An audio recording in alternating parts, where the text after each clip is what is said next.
Hi guys, என் பேர் ரவீந்தர். ஒரு 2 years பிஃபோர்ஸ் வந்து நான் வெயிட் லாஸ் பண்ணேன். அப் டு 40 கேஜி கிட்ட லாஸ் பண்ணேன். 95லேருந்து 55 கேஜிக்கு வந்தேன்.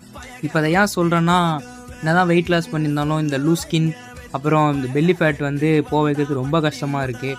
நானும் என்னால் முடிஞ்ச அளவுக்கு டயட்டில் இருந்து பார்க்குறேன். பட் அப்பப்போ ஃப்ரெண்ட்ஸ் கூட வெளில போகும்போது அப்பப்போ என்ன நானே சீட் பண்ணிக்கிறேன். ஸோ அதனால் இப்போ இந்த பெல்லி ஃபேட்டை குறையிறதுக்காக நான் ஒரு 100 டேஸ் சேலஞ்ச் பண்ணலான்னு இருக்கேன்.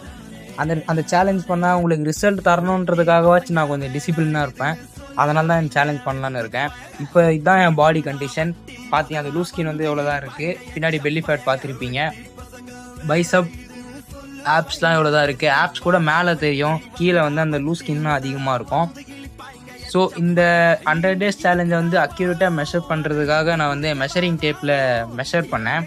அதில் மெஷர் பண்ணதில் வந்து கரெக்டாக வந்து பெல்லி ஃபேட் என்னோடய பெஸ்ட்டு சைஸ் வந்து 29 வந்துச்சு. ஸோ 29லேருந்து எவ்வளோ கம்மியாக ஆகும்லாம் எனக்கு தெரில. பட் 29லேருந்து 1 கம்மியானாலும் எனக்கு அது சந்தோஷம் தான். இந்த 100 டேஸ் சேலஞ்சில் என்னோடய பெஸ்ட்டை கொடுப்பேன்னு நான் நம்புகிறேன். நாளைக்கு தான் இந்த 100 டேஸ் சேலஞ்சோட டே 1. சப்போர்ட் பண்ணுவீங்க நம்புகிறேன். Thank you guys.